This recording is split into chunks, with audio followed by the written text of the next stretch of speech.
Hey everybody, this is CultureDoom. This is episode 314. I'm one of your hosts. My name is Brendan.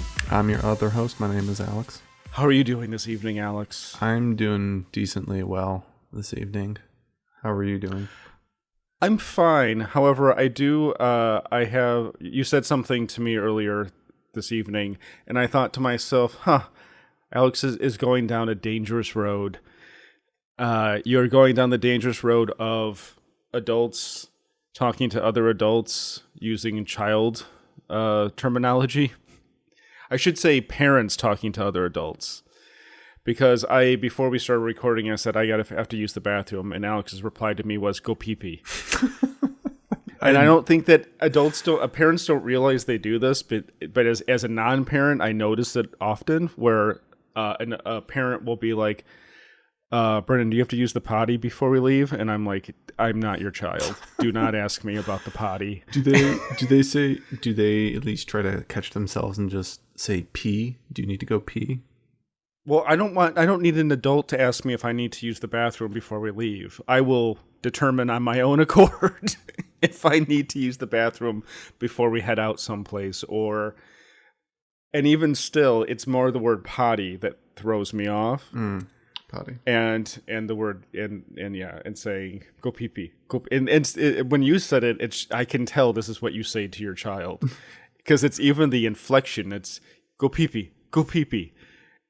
And then you always do the daddy, daddy.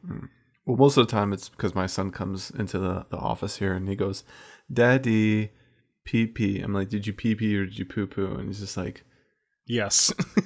He's like confused and then he goes like, pee pee. I'm like, oh, okay. And then I go and change him. I'm like, dear Lord. Lies. Lies and lies. Yeah, so other than that, I've been having a fine evening. That's good. Just opened my second. Oh yeah, I opened my second beer. I had two different types of beer. This doesn't occur in my life, but I had two types of beer, and I have one of each left. And I really have decided that I do not like Stella Artois. Mm-hmm. I have let go of any affinity for that beer. I find Stella weird because it's a Belgian beer, but it doesn't taste like what I'm normally used to, like Belgian beers, like ales and stuff like that. You know what messes with me is that it smells like pot. Or that, yeah. Have you noticed this? I haven't. It was so overwhelming that I looked up I was like, is this a bad bottle? Because I hadn't had it in a long time either. Right. And there's plenty of people on the internet being like, why does Stella Artois smell like pot? Mm-hmm. And it's something to do with the way they brew it. The hops that's utilized? Let's find out together. Because if it smells like pot, I would imagine it's probably the type of hops that they utilize, since hops is I guess more floral thing instead of just like the yeast or anything like that. Why does my beer smell like cannabis? Unless, of hops course, and marijuana are basically plant cousins. Well, there you go. Hop-forward beers can have a smell reminiscent of weed. Though since you said Stella, that's obviously not the case. So it's not an IPA. But noticeable in Stella, Heineken, and Beck's. It has to do with the hop variety used. There we go. And those are all like Northern European ones. There you go. So they all filthy Northern Europeans. I feel like hot beer. Stella, Beck's, and Heineken. I thought I liked Beck's. I haven't had that since college, though. Yeah. Heineken. I had Heineken for a period of time in college myself, and I think they're all kind of similar beers for the most part. So I guess that's probably why each of them have that distinction of smelling like weed. Do you believe in the idea of skunked beers? Maybe if it's been like, some people tell me, like, if they open up a can or a bottle of beer and they smell it and it's like, oh man, this thing smells skunky, and it's like, well, how long has it been? There's no like drink by date. They always base beer upon like when it's actually bottled or brewed, either brewed or bottled or something like that.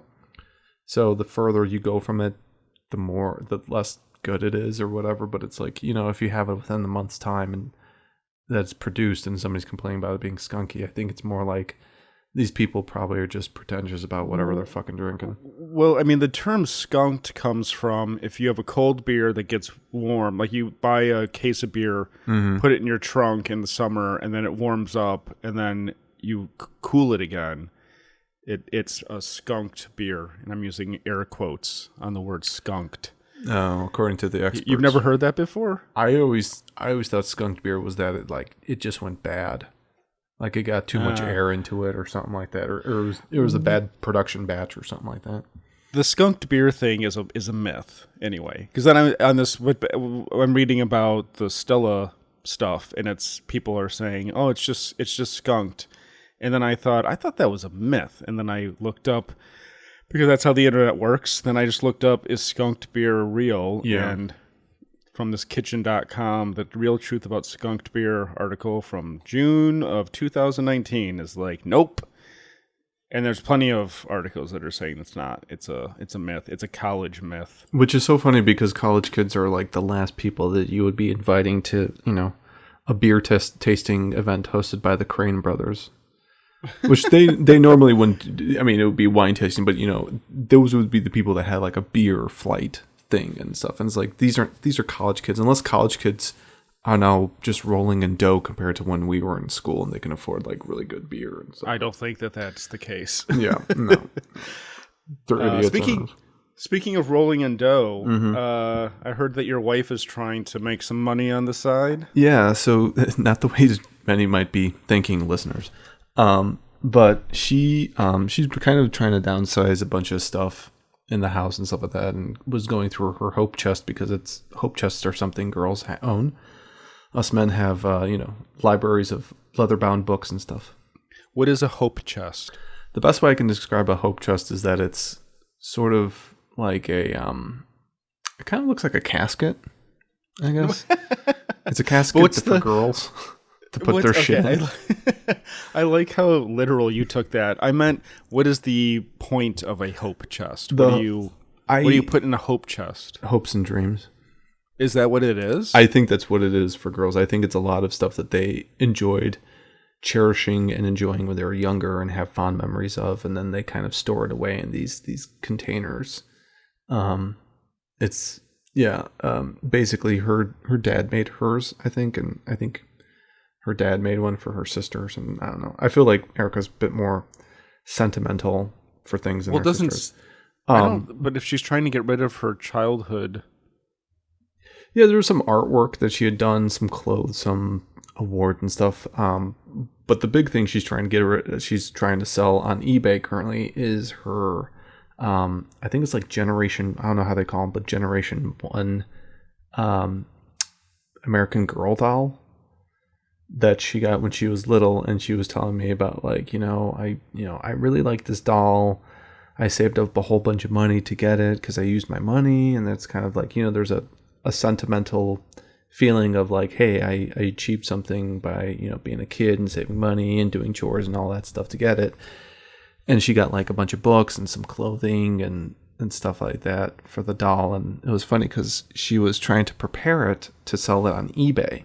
And she needed to take photos and stuff like that to post it. And she's just sitting on the bed watching Supernatural, and she's kind of just straight ironing like the doll's hair and stuff like that. And I was like, oh, it's cute. It's the first time you've probably done that in decades. Since she's just been sitting in a box. She's not that old. That's true. Well, she's 30. Hey, you never reveal your wife's age on an creepy internet podcast. We're all good friends here. But yeah, she's got the original box for it, so it's kind of like a big thing in the collecting circles and all that stuff. Why does she want to get rid of it, though? I think it's more like it's just kind of taking up space in that, and she'd probably want to prefer to just use the hope chest for things that like our kids are going to be doing. First pieces of artwork, first birthday card, stuff like that. Man, being a man and having a daughter really is the ultimate cuck.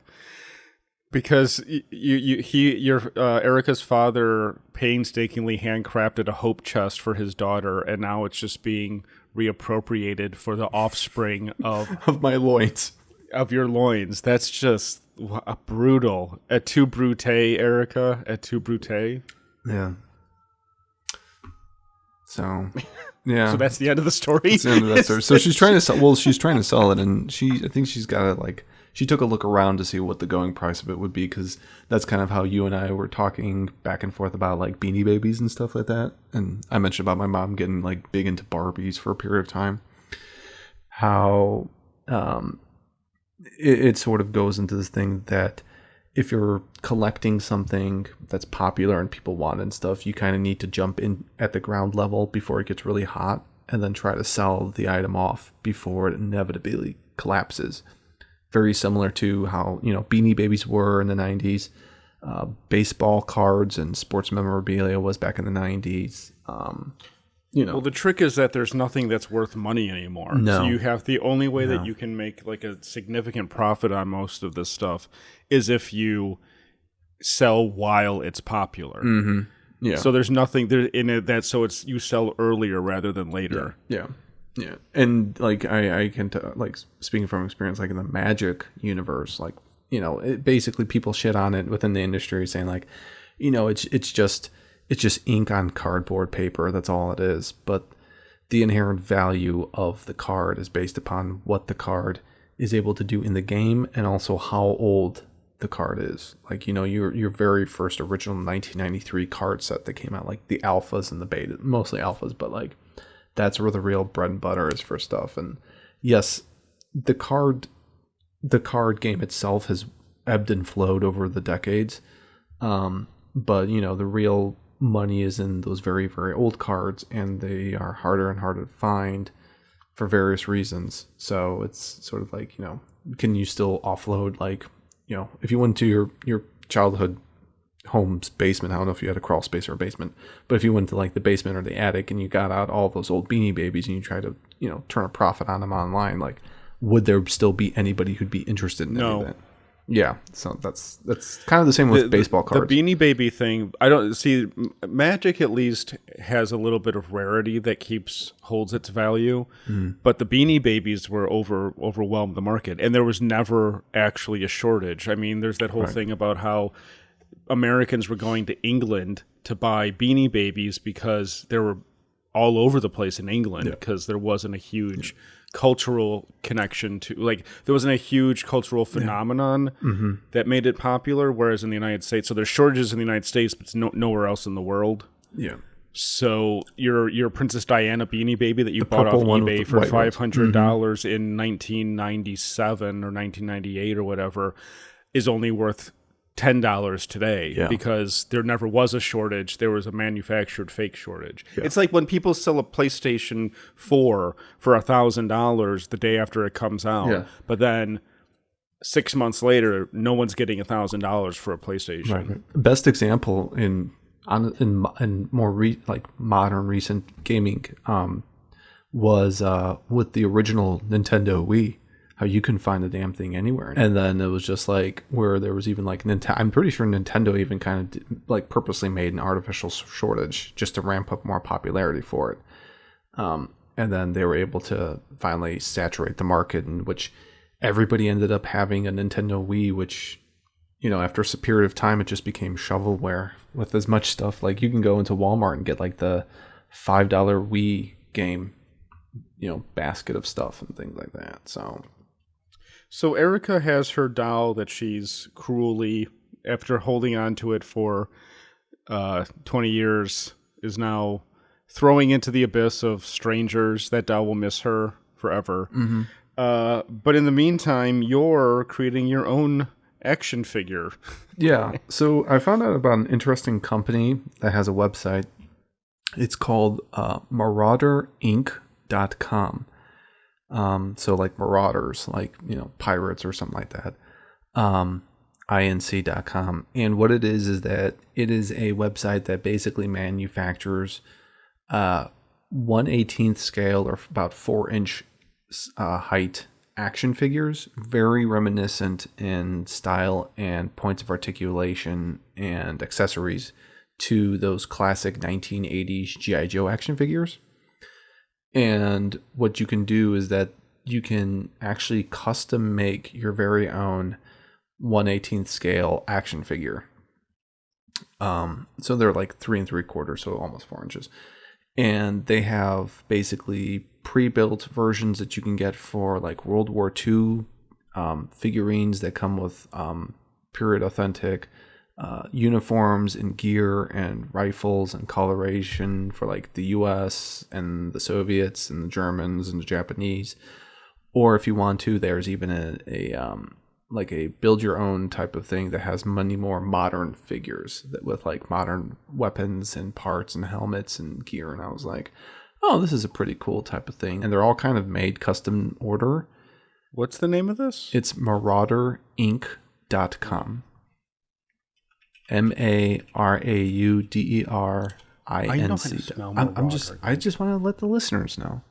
Marauder Gun Runners. This website looks suspicious. And I know, but I mean, I've heard from various people that it's actually it's a legit company. It's fine. It's basically people who enjoyed having those G.I. Joe figures from back in the day can basically have figurines similar to that if you want to basically kind of, a lot of people kind of collect action figures or figurines and stuff like that. So this is something that kind of goes with it, mostly because I was watching a review on YouTube of somebody talking about modern limited edition G.I. Joe, like classic collection, and how it's just very poorly produced and poorly made, and the decision making as to who Hasbro decided to go with in terms of creating for this purpose.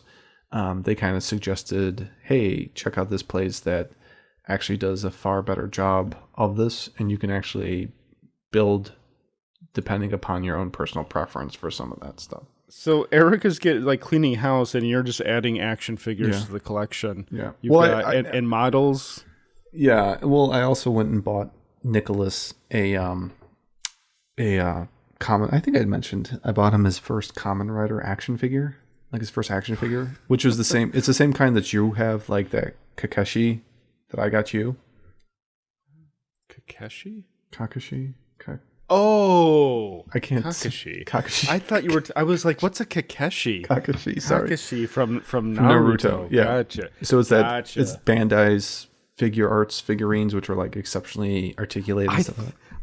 I thought Kakeshi was like a brand or something. No, and sorry. I was like, oh God, what am I forgetting? Something that Alex, and he's going to be horribly offended. No. I'd forgotten about like how to pronounce the names because I hadn't seen Naruto stuff for like a year, like years now. So anyway, sorry. You bought an action figure for your son. This is turning into the inverse of what most marriages are, where the woman and children force the father into like a tiny corner of the basement for his possessions. Mm-hmm. You and your son are already forcing your wife out. She has to sell all of her childhood possessions to make room for your childhood possessions. Well, all of my and now your son's. Mine have basically they were basically booted up to the attic, but more recently I was able to finally get like my Z-Bots and my Hot Wheels. See, you're getting Nicholas land back. I'm taking it back. I'm pushing it back. Now that you have a son, it's 2-1. Yeah. Well, there you go. It's going to be 3-1 soon. So. Well, I didn't want to announce that if you weren't ready. Oh no. Well, it'll be 3-1. So. I'm getting a. I'm Congratulations, Alex. Thank you. I'm getting a team together. Putting together a team. Is this the end of the team, or is there still room for more team building in the Vignac household? I think it's going to be it'll be a 3-man band. So, and Erica doesn't get. Well, Erica's going to be like the manager. That makes the most sense. Until she ends up talking into one of their ears and says, like, you know what? I think the other two will hold you back. Solo. Yeah. That's how it always happens. I went out for the first time since everyone was in lockdown, and went to have a couple of drinks and a couple of fish tendies and a couple of chicken tendies on a patio with a friend of mine, and thought the experience was very depressing. Oh, even with the tendies? Even with the tendies. It was not the kind of uplifting march towards normality that I was hoping for. If anything, it just cemented how fucked up everything is. Oh. Because it was a quarter capacity outside. The first thing that I was like, oh God, this is weird. They didn't have menus anymore. They had QR codes that you scanned with your phone to get the menu. Oh, so there's nothing to actually touch that they would have to touch. Right, so they wouldn't have anything, no shared surface like that. And I hate drinking out of plastic cups. Ugh. And so them bringing, plastic cups outside, because obviously it's outside, so they're going to serve plastic cups. But so that sucked. I hate alcohol in plastic cups. And just the whole thing felt weird. Well, like she went to the bathroom and she had to put on her mask to go to the bathroom and all that stuff. So it was just more it was more jarring to be out at a restaurant than just staying home. You weren't able to really enjoy yourself, even though you were out in because it was still a constant reminder of how fucked up everything is. So it was more depressing to be outside and trying to do something normal than it would have been to just stay inside and drink alone the way that I normally spend my weekend. And have your pizza rolls. I have my pizza rolls. I haven't had pizza rolls since I was in grade school, to be honest. Oh, man. Are pizza rolls part of the normal Finiac? Yeah, for those 3 feet and under. Oh, really? Yeah. He really likes that. Although several days ago I actually was able, he has chicken nuggets, hot dogs, we give him pizza. He had corn on the cob tonight with like sweet potato fries, mac and cheese, the pizza roll. So he kind of he likes to have certain things that he enjoys, but then he's also willing to go and like try stuff that we have and things like that.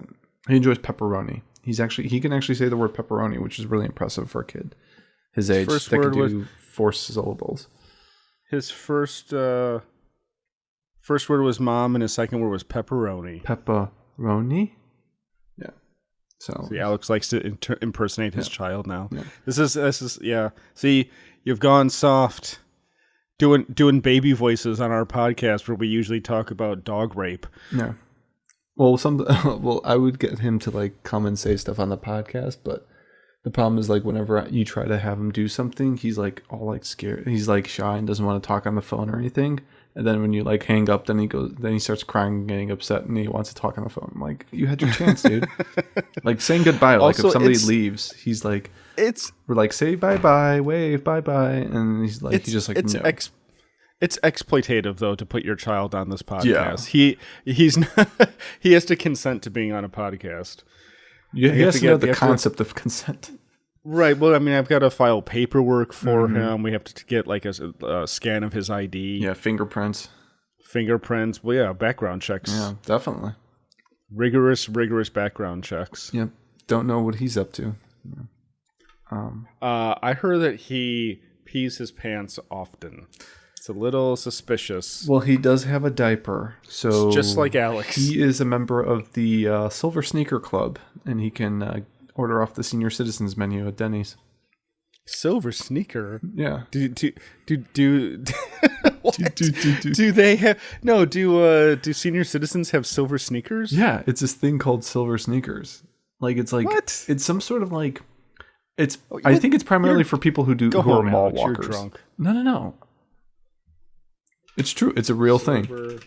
Your keyboard is loud. Here is my current keyboard. Mm-hmm. I'm going to write Alex Finiak, okay? Yeah.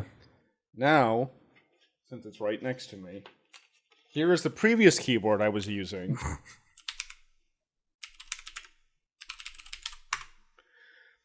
Now, which one do you think is actually that? And yeah, the second one sounds like a typewriter almost. Yeah, well, these are the blue switches. Oh, you already got? Did you get that already, or? Yeah, I replaced for the see. And this is why what you've just said has now made me very depressed, because I thought my keyboard was much quieter than the old one, and that's the whole reason I got it, was to make the listeners happy. I don't think they care. I think they're just they tune in. Usually I cut it out. Okay, I think they tune in for our Witty Bants. Witty bants and hard-hitting investigative reporting, journalistic integrity, about silver and sneakers. shilling for NordVPN. Well, God, it's so I've been watching so many shitty YouTube series and thinking, how the fuck do these people get sponsorships? Mm-hmm. How do we shill? I don't know. We have to have a YouTube channel. That's the thing. We need a YouTube channel because then you can get me any sexy Raid pictures. Shadow Legends, and we can get NordVPN. We can get that what is that shit that a lot of guys do? They have those carbon fiber wallets. Oh yeah, I almost bought one of those actually. I did too, and then I saw what the price was, and I'm like, fuck this. Anyway, so silver sneakers. Yes, you're not lying. These are real, but they're not wearing actual silver sneakers. No, it's just a term that they use for young young people trying to stay fit. Basically, seniors who are still trying to live a young and active and vicarious lifestyle.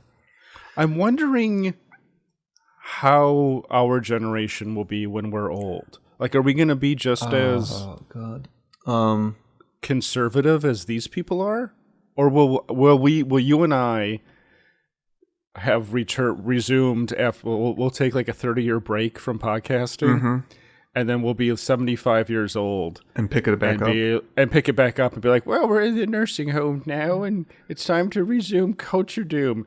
Look at this story about this slut fucking all these dogs. Brendan finally got that tube up his penis so he doesn't have to get up to pee. So he doesn't have to get up to... Oh, I've been looking forward to this my entire life. That's one thing that keeps me going. Life is so much easier. The eventual catheter. It'll basically be like the Humans on WALL-E, where we just have like the little floating chairs. That would be wonderful. Yeah. But anyway, silver sneakers. Yeah, I don't know why we were talking about these people. I don't know either. It was dating. You were talking about dating, and I don't know. But that doesn't have to do with... You brought it up. I did. You brought up the old people. Whatever. Old people gotta go out. You know what? No, I don't want to talk about COVID anymore. So anyway, the point is that I was really looking forward to going out and doing the new normal, and the new normal was thoroughly depressing, and I'll just stick to drinking bottles of whiskey alone in my apartment for the foreseeable future. What if you invite because the bar life is ladies over dead. to the apartment to just drink? That's not responsible though. She or I could be riddled with AIDS, coronavirus. So yeah. So I guess then, was it at least? Well, would you ever try going out again? I mean, I don't see how. Period? Have you gone anywhere? Besides Walmart. I don't even go to Walmart. I wanted to go to Walmart today. Well, here's the thing. What happened? So we had to go. We're basically moving from our current building to another one, for work. What? So I had to go into my old office and box up my shit, which I noticed. I was walking through the hallways there. There was nobody else there, which was nice. And I'm kind of walking down the hallways, going like, "Oh, we got new copy machines in our old building, even though we're moving. What was the point?" So then I basically just boxed up like my few things. I took like my Legos home and stuff like that. Yeah, that's basically it. And then I need to pick up some stuff, which I was going to go to Dollar General to get because, you can just get that there. But I really, really, really, really wanted to stop in to the Walmart and take a look and just see what it's like in there for strictly an anthropological purpose. I'm sure that it's totally normal by now. I would imagine, but I know everything's normal in Chicago. Yeah, Erica would have a shit fit if I went in there and stuff like that. So why? Because she's selling her doll. Like very. It was Erica like being super careful. Well, I mean, there was a whole issue about like, are we going to send Nicholas to like preschool next month, or like, if we don't, we might get off the waiting list and then we have to wait until the next year and stuff like that, and other type of shit and stuff. Yeah, and I'm like, hey, I mean, they're giving us the option to work from home still. You know, they were saying like, well, who wants to be able to work in the office or do a 50-50 or just stay home? I mean, they don't even, I mean, U of I doesn't even have like an actual idea as to what they're going to do for the fall for staff and stuff like that. They're way too worried about like, oh, what are we going to do with the students? It's like, well, you can have the students do whatever the fuck you want. I mean, if nobody's going to be on campus to facilitate and deal with their shit, what the fuck, then what do you think?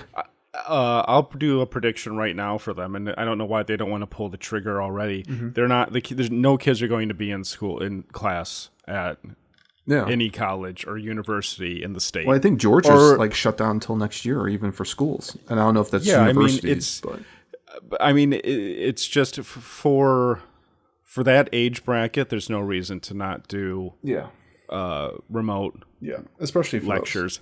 It sucks. And I mean, that's one thing. I've been thinking about how miserable everything is, but since we're both very old, I have to admit that it's better for us that all of this has happened now than if we were. Can you imagine if you're freshman year of college? Oh, it would have been terrible. You're going off to you're going off to university or to a dorm, and suddenly everything's canceled and there's no fun. You're living in your parents' basement and ordering Onaholes from J-List and drinking alone. Japanese catheters from J-List also. Yeah, like what a pathetic life that would be. Well, I mean, how unfortunate for those people. But also at the same time, it's like, you know, it with the way things were towards the end last like spring semester and then summer and now fall, it kind of is now starting to show like college could easily be done online. All of this can be easily done online. I know, but the problem, Alex, the thing is that the social development that's the other issue. Like there's so much I mean, for normal people, for the normies, they get a lot of social development in college. Yeah. We didn't. Well, you got, I think, more than I did. You did okay too. Did I? I mean, well, here's the thing. I didn't know anyone in college. Well, here's the thing. You went for 2 years to community college with at least a third of our fellow high school classmates. I only knew Zayrath. He was going. I thought there was like a bunch. He was the only one that I was. He was the only one that I was in class. Oh, with, okay. For one class. Yeah, but you did at least. You were the smart one who was like, I need to get these bullshit gen eds out of the way, and I'll do it at community college. Yes, which, quite honestly, from personal experience of me going all 4 years to a state university, that is what everybody should do. Because them trying to bullshit you with 60 credit hours at a much higher rate for the same stuff you could do community, it's a farce. Like, you should, like, basically, I feel like actual college to get your bachelor's degree should specifically only be 2 years max to finish whatever your actual final degree is going to be. You do not need to go there for 4 years. I feel like community college shaming is all a ruse that's being perpetrated by universities and colleges. It is. No. It's true. I have seen people who fucking walked into college, transferred all of their fucking credit hours. All of their credit hours from a hodgepodge of community colleges across the country, and have just walked. They basically pay the university simply to process the credits and to give them a bachelor's degree. And I'm like, well, that's not. And that's the thing. I know, but it's like I'm sitting here thinking like, what the fuck was wrong with me then? I didn't know any better, and it's like, and the problem is like nobody is telling people that this is possible to be done. Alex, you had 4 years. The benefit for you was your 4 years, and you were in the dorm for 4 years. Yeah, you were out of the. I had 2 years extra living with my mom, and then I was in. The benefit chicken for me tendies, was, clean underwear, a roof over your head. Yeah. The benefit for me was that I did all my gen eds and then spent 2.5 years just doing the film classes that I wanted to do. Which is what you should just, in that case, it's just something that you should just go straight into and not do the gen eds. So it was fun, but in reality, I actually, in a way, enjoyed a lot of my time in community college. Okay. And I don't know. Podcasting. No, I meant like literally at the campus. Oh, campus. I don't know what it was. I've never personally been to Wabanzi, but I think. So the point is that I've lost the plot. I don't know where this is going. We were talking about like. Oh, this is what I wanted to ask you though. Yeah.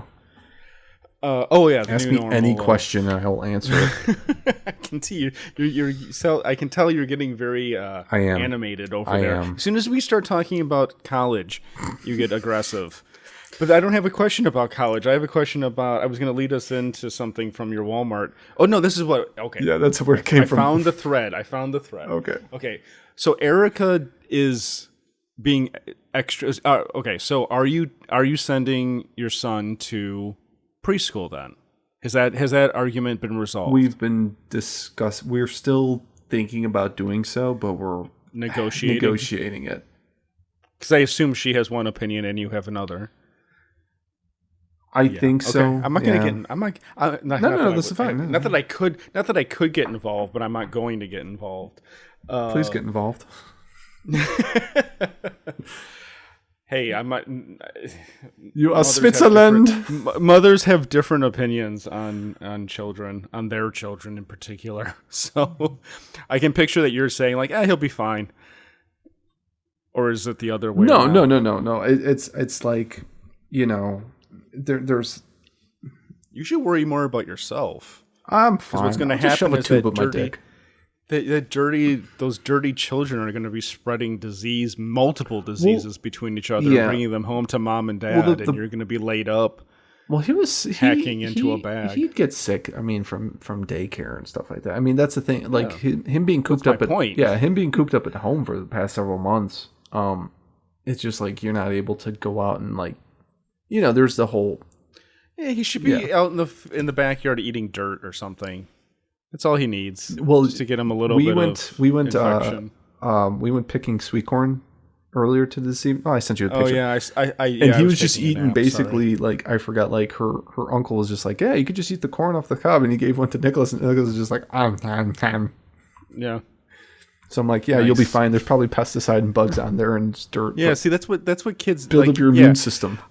I'm just as freaked out about the fact that I've been using so much hand sanitizer and washing my hands. We all turned into like weirdo OCD people. Yeah, we've all turned into what's the guy? Bobby's World. Howie Mandel. Oh, we've all turned into Howie Mandel. That's fair.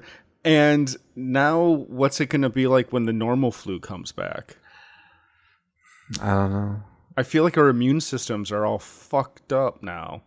Have you changed how often you wash your hands? Like I would only wash my hands like before I was eating and like after going to the bathroom. Probably the same amount of stuff. Yeah.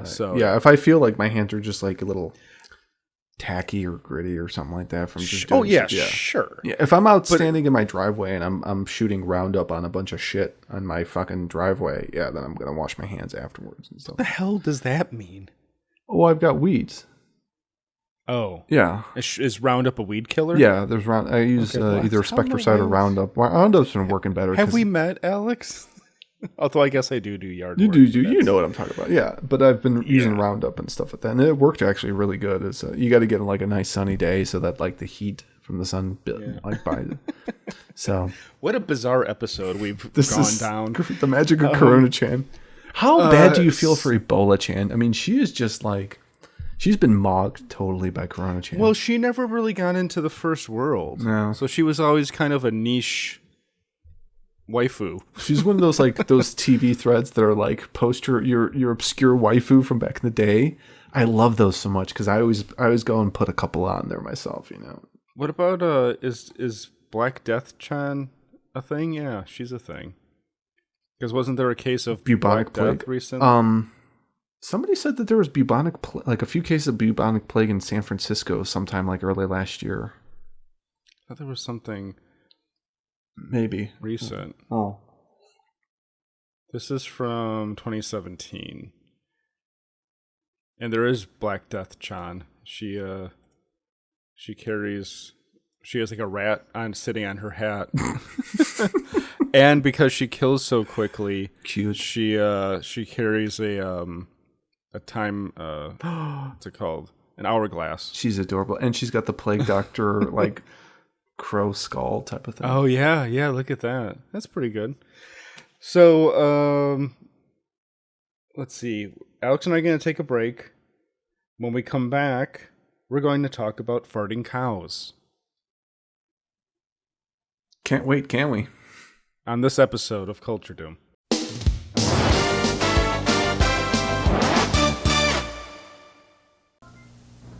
Since the dawn of time they have hungered, longing for a dog food with a look and taste like no other. The king of all dog food. King Cuts. King Cuts. Tender, juicy cuts made with luscious, lean meat. So scrumptiously sliced, so incredibly edibly unique, dogs just go nuts for. King Cuts. The king of all dog foods. King Cuts.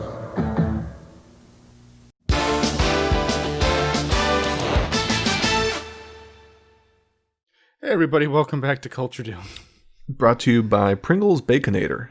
It's actually not really good. When you texted me that, I thought to myself, oh my god, you like novelty food products. I was, like I said earlier, I was at Dollar General and I was standing in line to check out at least 6 feet away from the person in front of me that was not even there. I was like the only person there. And they had one of those little cardboard like stands, display stand that they just have by, checkout lanes. And I was like, oh, Baconator, a Wendy's Baconator. I'm like, all right, I'll pick this up. I'll try it. And I was like, okay, let me see one of these meme unique foods and stuff like that. And I tried it and it seriously just tastes like smoked bacon. And like I said, like I told Erica, I think I told you or something, but it's like, the more you eat Alex can't remember if he told me something or told his wife something. That could get dangerous in the future. Well, I love you both.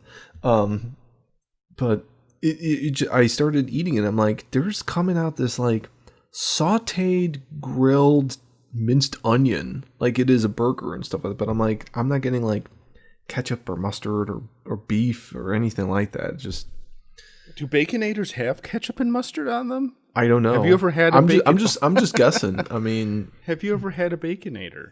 I don't get to eat out much. I'm not allowed. Really? Yeah. You're not allowed. I don't have the opportunity mostly because it's just, you know what? We're an Arby's family.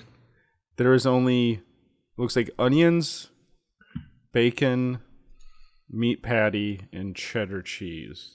There's got to be a sauce of some sort, I'm guessing. Not based on the photo. Baconator ingredients. Oh, wait, there it is. Oh, here we go. Bacon strip, fluffy bun, 2 whole beef patties, ketchup, mayonnaise. Oh, man. American cheese. And American cheese. Gotta be. So there you go. It's the cheese you want when you're rolling into third world countries to bring freedom.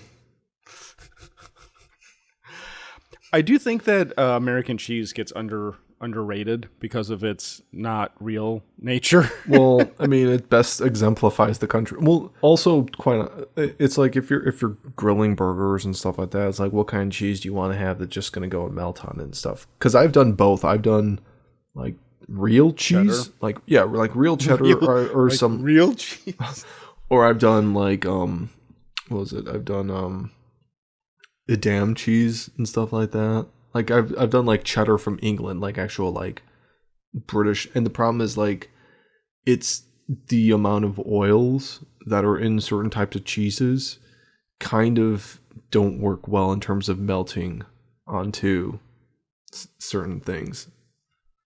I just like the melting point of like just generic factory processed American cheese and stuff like that. Alex is mad that his paneer cheese won't melt, and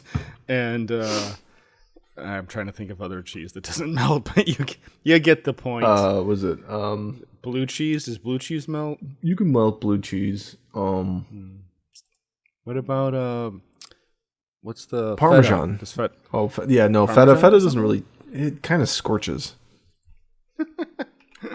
There are certain types of cheeses that are like more of the soft cheeses are able to. If it's a soft cheese, it's able to melt pretty decently. I've had brie on burgers before, which is pretty good. Yeah, blue cheese I've had it on burgers also, and it kind of gets warm and it gets mushy. But yeah, it just depends on the type of cheese. Speaking of weird burgers, Alex. Yeah, buddy. I heard that Burger King is running some kind of appreciation of cow farts. Yes, it's I like the smell of their cow farts over at Burger they King. love the smell of their pretentiousness.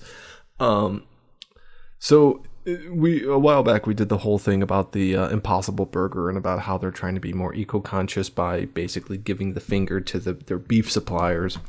Well, now I guess they're trying to do another thing similar to it, in which they made a weird commercial of a little kid yodeling and playing the guitar with like cows and shit.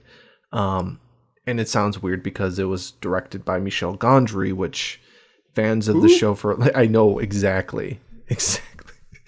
Michel Gondry he did a bunch of music videos and some kind of mainstream movies, I believe, as far as I know. You know him probably better than I do, because I remember going to your apartment years ago and watching stuff by him. He was on the director's label that David brought over, but he's mostly known for music videos and I think 3 feature films, including though one of my favorite feature films, Eternal Sunshine of the Spotless Mind. And then he made a bunch of bad movies. Yes. But that movie, Uh, which was written by Charlie Kaufman, which kind of is part of why that was such a good film, I suspect. But anyway, So what's the point of this ad, this cow fart ad? The cow fart ad with the kid yodeling, who's also happens to be that Walmart yodeling kid that was viral like a while back or something like that. It basically has to do with the fact that there's this thing going around that's basically cows give off a whole bunch of methane gas by farting after they eat. And because of the methane gas that's done by them, it creates greenhouse gases. So we have to kill the cows to save the planet, in essence. The rest of you with your SUVs are fine. I know. So you might be misconstruing that. I think argument. Burger King is. We have to kill the cows. That's not what they're saying. We have to stop consuming the cows. We have to stop consuming the cows and let them fart on their own accord. So basically what they're trying to do is that they're in an attempt to become more eco-conscious. They're basically trying to bring this to people's notification, and how they're also trying to take up this more of a sustainable concept of how they're going to get their meat, or who they're going to buy their meat from and stuff like that. And they've kind of come about this idea about how to better give a cow a different type of diet that'll basically like reduce their daily methane expulsion and stuff like that.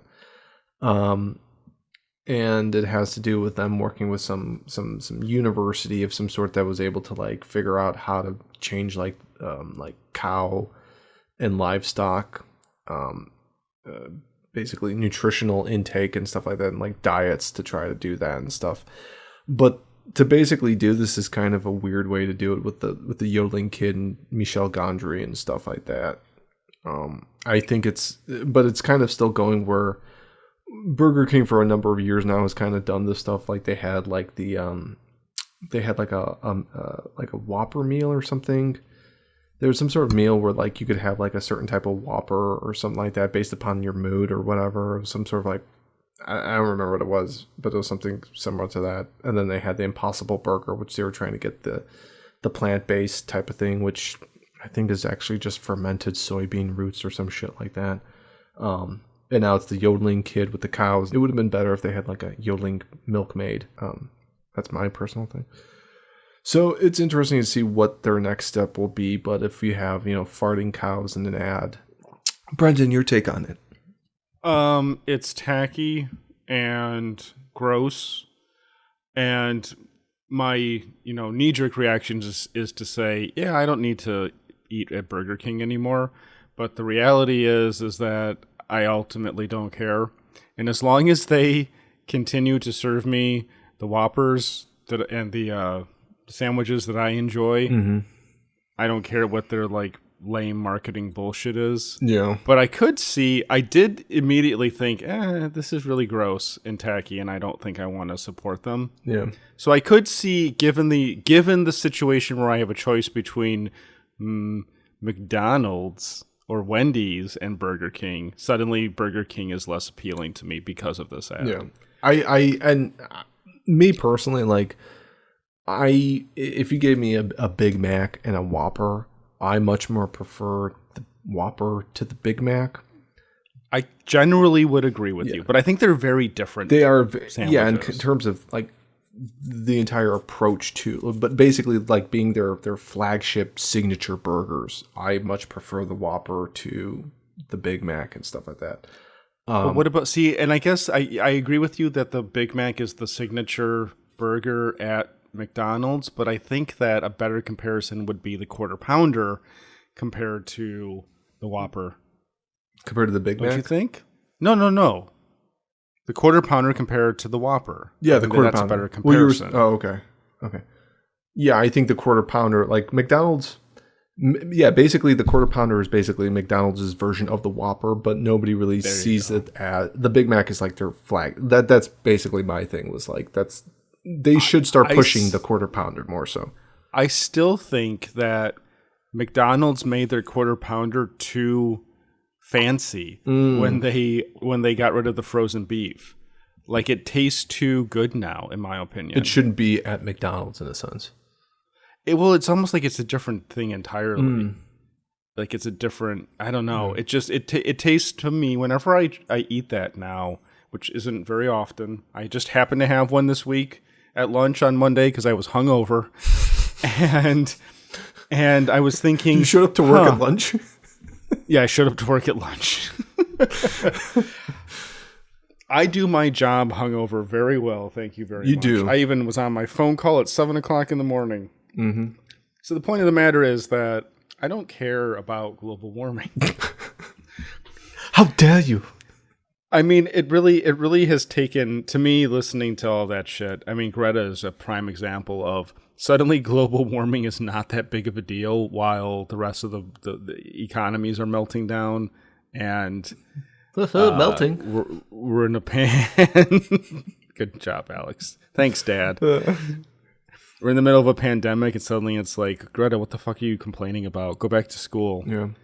I mean, I had to sit through fucking Fern Gully and Captain Planet, and as a kid growing up in the 90s, just berated left and right by reduce, reuse, and recycle, and throwing out plastic and paper and stuff like that. And it did absolutely fucking nothing, apparently. And I'm like, why am I still needing to do this? I mean, ultimately, the planet's doomed outcome. no matter what. Exactly. Yeah, because these same experts are the same ones going like, well, it's too late, we can't do anything and stuff like that. And it's just like, then why are you telling me? So you're telling me I can have plastics from styrofoam glass again? See, Alex, and you shot yourself in the foot with having your kid because you don't have the moral high ground I do of not procreating, and therefore I am entitled to much more latitude on my own than I would if I had a child. So I should be. Well, able you to still do have to pay whatever the fuck I taxes for want. public school, so That's fine. I don't mind. I don't have a problem, even as a closeted libertarian. I don't have a problem with paying for the future children's education. Okay. Have you seen the future? I mean, Jesus. I've met your son, I mean, Alex. well, you know, I can only You're do the so one much. who's is choosing. You didn't even get tricked into it. You're choosing to procreate. So Well, I'm trying to pump this kid as much as possible on classic swashbuckling movies and Japanese only Power Rangers and Darkwing Duck and Tailspin as allowable. I'm trying to do my best here so I can make like a Giga Chad. I mean, a giga weeb. Alex, have you looked in the mirror? Have you seen what we are? there's no chatting. We're alpha going males. On. The only hope that your son has is Erica's genes. Well, she's hardy farm stock, so That's there's what I hope mean. there. Like, aren't her brothers 7 feet tall? Her brothers? What? Yeah, her cousins. I thought her cousins. There we go. I don't know. I'm sorry that I haven't memorized the Erica family tree. I'll get back to work on that. No, yeah, I mean, it's a good combination. It's a good combination. I mean, Weeb and farm stock. yeah. What if you get the worst of both? That's also the problem of having kids. Like having like a sickly child. Like No, you'll get like a weeby, overweight farmer. Oh God.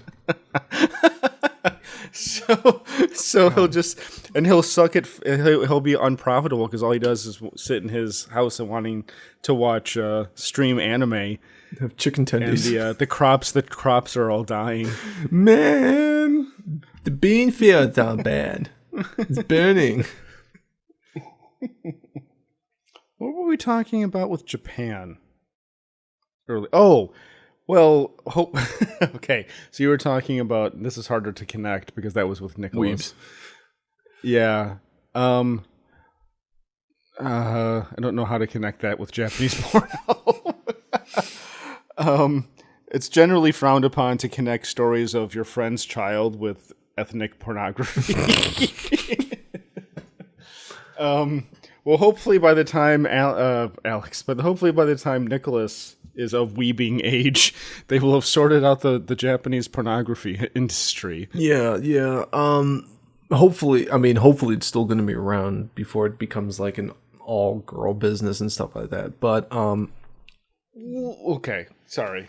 I have thoughts on the birth deficit in Japan. I find very interesting. But continue. But I saw recently an article which had come out that was basically saying how Brendan and I, we're big fans of Japan and big fans Japanese pornography. Japanese pornography much more. Although Alex weirdly likes the censor. You get used to it. You get used to it. It's unique because it's basically it's kind of like it's basically like their calling card, quite honestly. I mean, I've seen stuff that's uncensored and I'm like, okay, it's all right, but it's kind of like tintillating almost still. It's just like, yeah, I'm watching porn, but it's like those certain things are still pixelated and stuff like that, But apparently for a number of years now, according to an article recently put out, there has been a massive drought in the Japanese film industry, or JAV, in terms of them having a huge lack, basically a huge overabundance of female actresses and a minuscule amount of male actors to perform the scenes with them and such. When you kind of Google some stuff and be like, JAV needs male actors and stuff like that, you basically come up with a whole bunch of articles going back, 4, 5, 6 years now saying this is a massive problem within their own industry and such like that.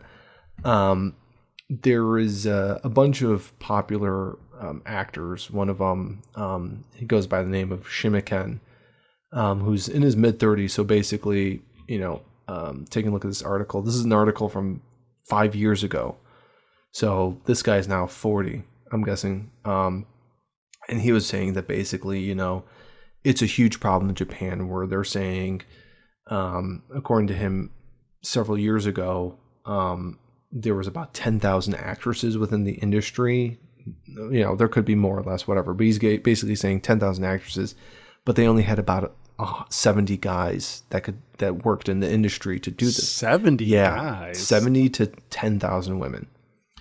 And according to going by this old article from 2015, he was saying basically, they're putting out on average about 4,000 titles each month. That's a huge amount of titles within, a 30-day span. And he said that basically the problem is that he is kind of physically getting broken down to be, basically to perform this stuff and things like that. Yeah.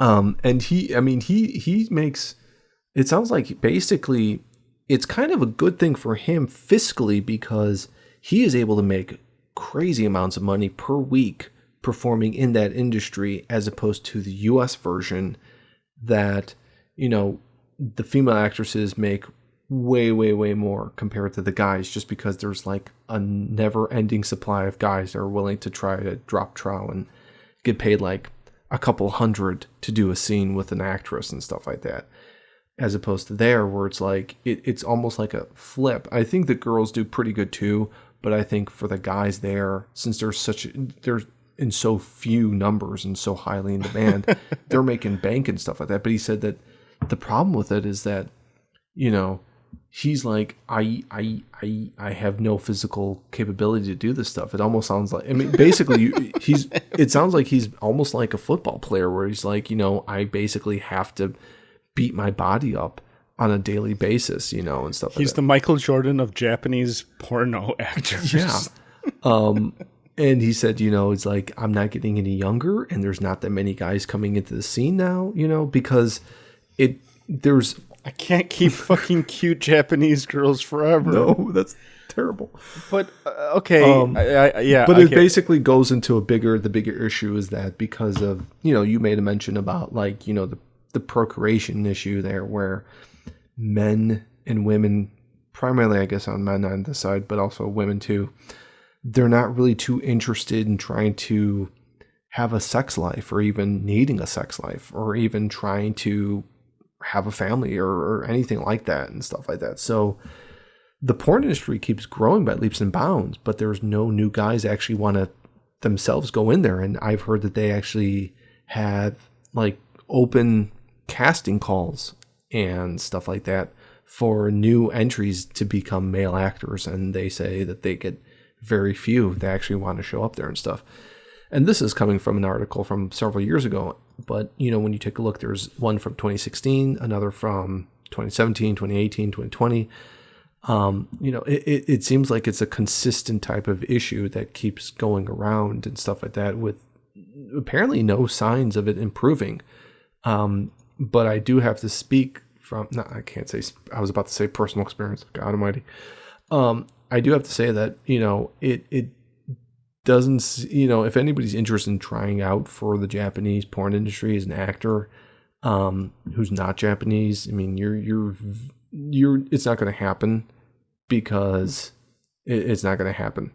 My entire retirement plan has been, not my retirement plan, my plan to get out of, I was figuring like I'm going to go into quarantine and then move to Japan and continue my professional life as a Japanese porno actor. Yeah. But you're saying this is a problem? It's a problem because it's still a very closely it's still a very close knit. I mean, just basically just Japan in general. It's like they're very homogenous and try to keep things as homogenous as possible and stuff like that. Whatever. If I moved to Japan and started a website called Mudded or something, and it's all about Japanese girls getting fucked by American guys, we would get so many subscriptions. You would get subs and stuff like that, but the number of girls that are going to be willing to go on that thing are going to be whatever. It's going to be the same ones over and over again. They'll vomit in each other's mouths and have eels put in their butts, but they won't have sex with an American. I don't think so. Yeah. The almighty yen. Yeah, there's other stuff. Oh, go on. No, I was just saying that like there's certain, I mean, basically because there's an overabundance of actresses, a lot of them that do certain types of stuff only end up doing that type of stuff afterwards and stuff like that. It's kind of... So you're saying they can only have sex with Americans then? Well, I mean... Well, okay, my question then is that if there's 70 guys and 10,000 girls, then producing the amount of content they do... And I've seen, so you're telling me... It's about 142 women per man. That, like, in those, like, 300 guy bukkake specials that I've heard rumors of, never seen for myself, like, where those guys don't count towards the no, because they have to... quota? Bukkake scenes, basically any type of, like, gangbang scene, for U.S. purposes... Like the Houston 500 or whatever, those like big, huge like gangbang scenes and stuff. It's basically just a bunch of dudes who come off the street. They got to get tested really quickly, and then they they get like 5 minutes each and stuff like that. And the same for Japan and stuff like that. But the actual actors, I know. Yeah. Anyway, I'm looking at too many male actors now. Well, there's at least 100 because top 100 male porn stars and models from USA. It's less than you would expect, though. Really? At least they'd have articles in Wikipedia. Mm. And some of these people are retired. Max Hardcore. Yeah, he got in a ton of legal issues. Yeah, well, he's because kind of a monster. yeah. I mean, it's one of those things where I'm like, I don't even care. It's hard to say consenting adults when someone's getting paid. Okay, it's consenting. That doesn't mean it's something they want to do. Yeah. Put it that way. They agree that they'll do porn, but they had no idea what exactly would be involved. Well, I just have a hard time. Never mind. Have you watched any of that stuff? Oh, of course. That was like back in the Style Project days. Oh, God. It Nostalgia. made me feel bad. I couldn't get a boner over that. Come on. Girl crying and getting peed on. Mm-hmm. I only get a boner for that if I'm involved. Participating. Joke. Would you be the camera guy? I would. I couldn't be I couldn't be a camera guy for normal porn. Huh. Because I just don't believe that people in general.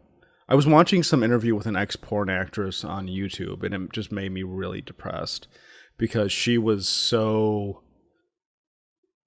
like, I was an idiot. I was young and stupid, and now I have this, filmography of fucking 250 guys and getting gangbanged, and nobody wants to date me. Nobody wants to marry me. Nobody wants to have a family with me. And it's like, well, duh. But I still feel bad for her because she was an idiot. And just because people are stupid doesn't make them bad people. I ain't marrying her. But You don't want to be the guy who goes like, well, the past is the past and that's behind you now. It's tempting to be a shoulder for people who made bad decisions. That's a whole other. Let me have another glass of wine. I'll tell you all about. I like the way that shoulder. I do like the way that you've become more of a wine drinker now. This is like the first bottle of wine I've had in 10 years. You should do some more. Why? Since my wedding? Yeah, probably since your wedding. Oh, jeez. No, I've had some wine with some dates, but not. Oh, okay. Not. What am I? You think I'm more talkative when I have wine than when I have whiskey? I don't know. Maybe. I don't know. No, I mean, now I like turn into like angry wine drinker. Oh. Like, no, tell me what you mean, Alex. What did you mean by that? No, you need to be drinking out of like a 32 ounce like plastic cup that you get at like Wrigley. Does Erica like wine? She drinks Riesling and Moscato, and that's basically it. Or like a spread sangria. She likes the sweetsy wines. Girly wines. Well, she's pregnant, so it doesn't matter anymore. Yeah, hey, she did it to herself. I felt bad for her the first time, but now she's like, she knows what she's in for. I can't give her too much sympathy. Yeah. Ditto. And you're like, meanwhile, while I drink my Evan Pepper. Well, actually, it's a Dr. Pepper plus cream soda, so it's even more sweetsier. I'll make fun of you too. Okay. It's like it's Evan Williams and corn syrup. It is. It's delicious. I love it. Oh God. Okay. I'm falling asleep. It's time to wrap it up. That's what she said. Not in Japanese porn. Okay. Since I've had a few glasses of wine, I'll get into this topic with Japanese porn. The fake cum cream pie. Get the fuck out of here. Oh, yeah. They do that constantly. Mm. This is bullshit. This is another Japanese lie. This is another East Asia lie. Get this commie cum out of here. Anyway, thanks everybody for listening to this episode of Culture Doom. We hope you had as much fun listening to it as we had making it. Kind of all over the place this week, but that's par for the course in Corona-chan world. Yep. But until next time, Alex, will you please wrap up this week's episode of Culture Doom? All right. Thank you very much for listening again. Hope you had a very good time, some laughs and some depression. To send us some hate mail, contact at culturedoom.com. On behalf of Brendan, this is Alex saying Dopapachinya.